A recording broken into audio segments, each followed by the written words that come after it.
안녕하세요. 클릭K 플러스입니다. 3월의 봄날을 공포로 몰아넣은 동해안 산불이 발생 열흘 만인 지난 13일 모두 진화됐는데요. 이번 산불로 인한 피해 면적은 2만여 헥타르로 서울 전체 면적의 40%에 달합니다. 주택 등 건물 640여 채가 불에 탔고 이재민 390여 명이 발생했습니다. 정부는 경북 울진과 강원 삼척에 이어 동해, 강릉을 특별 재난지역으로 선포하고 신속한 복구와 피해 지원에 나섰는데요.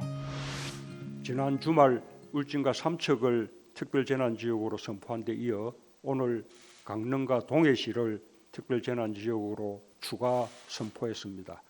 관계 부처는 이재민들이 하루속히 일상으로 복귀할 수 있도록 신속한 복구와 피해 지원에 최선을 다해 주기 바랍니다. 대형 산불로 피해를 입은 이재민을 위한 지원 대책은 무엇인지 자세히 알아보겠습니다. 올해 들어 발생한 산불은 260여 건, 지난해 같은 기간보다 2배 이상 늘었습니다.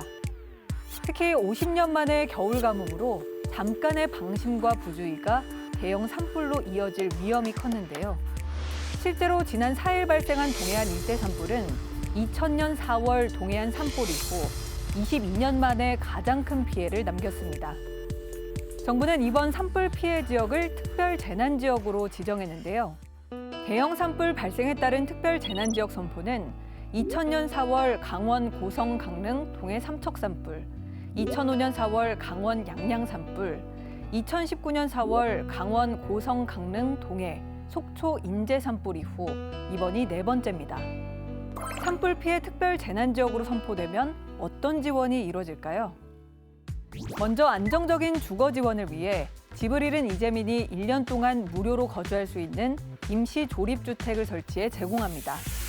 자가주택 복구를 희망하는 경우 지원금 1,600만 원과 재주택 복구자금 융자 최대 8,840만 원을 지원합니다. 이재민 생활 안정을 위해서는 건강보험료를 50% 범위에서 3개월치를 낮춰주고 연체금을 6개월까지 걷지 않기로 했습니다. 국민연금 보험료도 1년 동안 유예하고 연체금을 6개월까지 걷지 않을 방침입니다. 이와 함께 종합소득세, 부가가치세 등 납부기한을 최대 9개월 연장하기로 했는데요. 이미 고지서가 발부된 지방세 부과액이나 체납액은 최대 2년 연장 또는 유예할 수 있습니다. 산불로 파손된 건축물과 자동차 등을 대체 신규로 취득할 경우 취득세와 등록 면허세를 내지 않아도 되는데요. 자동차가 소멸이나 파손돼 사용할 수 없으면 자동차세가 면제됩니다. 그런가 하면 피해를 입은 농가를 대상으로 정부 보유 보급종 벽시, 시감자 등을 무상 공급하는데요. 또 농기계 수리, 피해 비닐하우스 신축, 농기구 등 시설 장비를 지원하기로 했습니다. 소중한 살림과 삶의 터전을 한순간에 잿더미로 만드는 산불. 산불은 무엇보다 철저한 예방이 중요하겠죠. 첫째, 산림과 가까운 곳에서는 허가 없이 논밭두렁을 태우거나 쓰레기를 소각하지 않아야 하고요.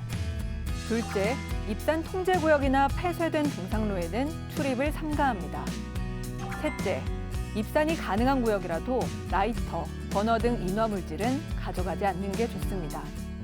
마지막으로 산림 주변에서 절대 담배를 피우거나 담배꽁초를 버리지 말아야 합니다. 현행법상 고의로 타인의 살림에 불을 지른 경우 5년 이상 15년 이하 징역에 처하고요. 고의가 아닌 실수로 불을 내더라도 3년 이하 징역 또는 3천만 원 이하 벌금이 부과됩니다. 또 실수더라도 불법 요소가 있으면 민법에 따라 지자체는 보상권을 청구할 수 있는데요. 이 경우 금전적으로 보상금을 내야 합니다. 한번 화재가 발생하면 큰 피해를 남기는 산불. 더 이상 살림과 삶의 터전이 망가지지 않도록 꼭 불조심 유의해야겠습니다.